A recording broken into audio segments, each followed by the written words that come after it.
Tastes dry, slow, but still an intriguing taste. Buckle down.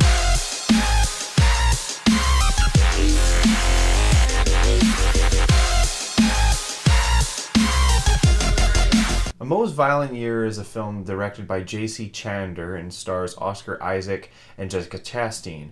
It also has a bunch of other actors, one of them including Albert Brooks, the guy who had no eyebrows in Drive. Yeah, that guy.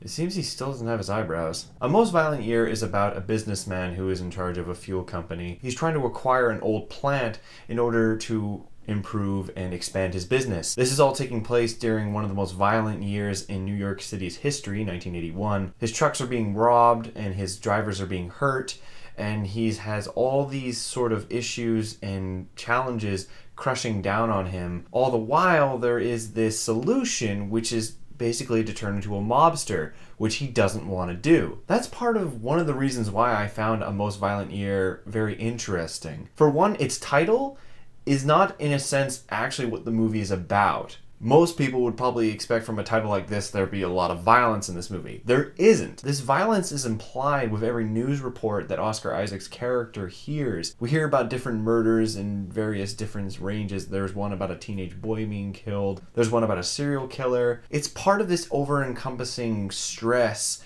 and fear that the city is brewing, and Oscar Isaac's character is trying to trudge through it. He's trying to be brave. But the problem is other people, mainly his employees, aren't. They are afraid. If you guys were thinking something like Goodfellas in this sense, it's not. Oscar Isaac isn't trying to be a mobster in this film. That's really what he doesn't want to be. He wants to try and achieve his goals through legal-ish means without turning to violence. And despite the fact that so much violence is happening in the city, he wants to try and believe that he can stand above it. But with all these factors, it crashes down on him and it weakens him to the sense where he starts to judge himself, his wife judges him, and he starts to wonder if he has the ability to do what must be done. The acting in this film is fantastic on all levels. Everyone does a really great job in this film, especially Oscar Isaac and Jessica Chastain. Which, speaking of which, Jessica Chastain does a fantastic job, and I've seen that she got a bunch of nominations for all these different awards and whatnot, and I think she does good. The only thing is, I've seen this kind of character before with Robin Wright's character on House of Cards. This strong woman who, while works with her husband, is equally strong herself and, in a sense, possibly even more vicious than her husband. But I still think that Oscar Isaac does a really good job with his character. He's committed, he's intelligent, but he tries to have a level. He tries to keep a sense of honor amongst himself, even though he's living in the scummiest city at the scummiest time in history. The movie, in a sense, can actually be summed up on this poster.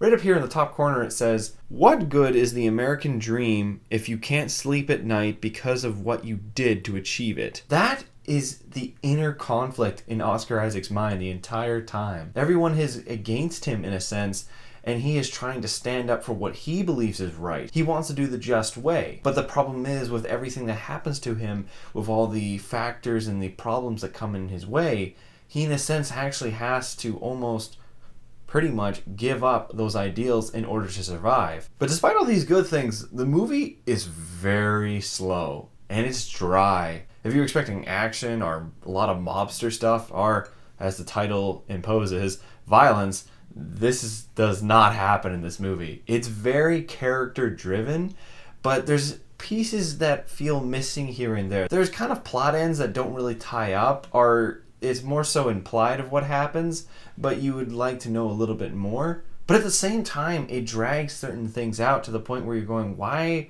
are we still going on with this? How come we haven't resolved this yet? Anytime I think of a mobster movie, I always think of Goodfellas. And the problem with Goodfellas is how much happens in that movie is insane. We spent over 20 years in Goodfellas. A Most Violent Year is pretty much a month. And while things do happen, they don't happen in the speed that most people would want. But nonetheless, it is entertaining. But I really don't think I could ever see this again. But I do give it props for all of its achievements with it. The acting is awesome. The cinematography is really good. It's simple, but it's really nice. Something really odd, too, is I really like the costume design. Oscar Isaac's suits looked awesome.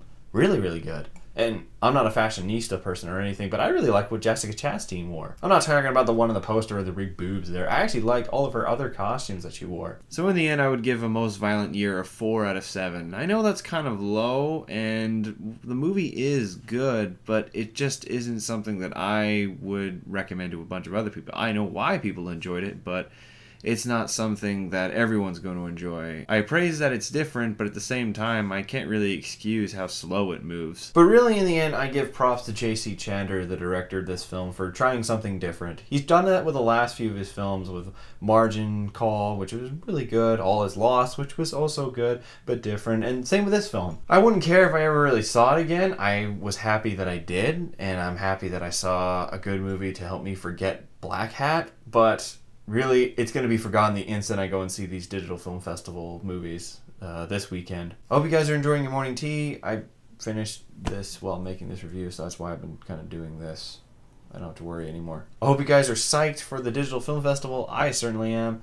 And anyway, that's all for me. Hope you guys enjoyed. Buckle down.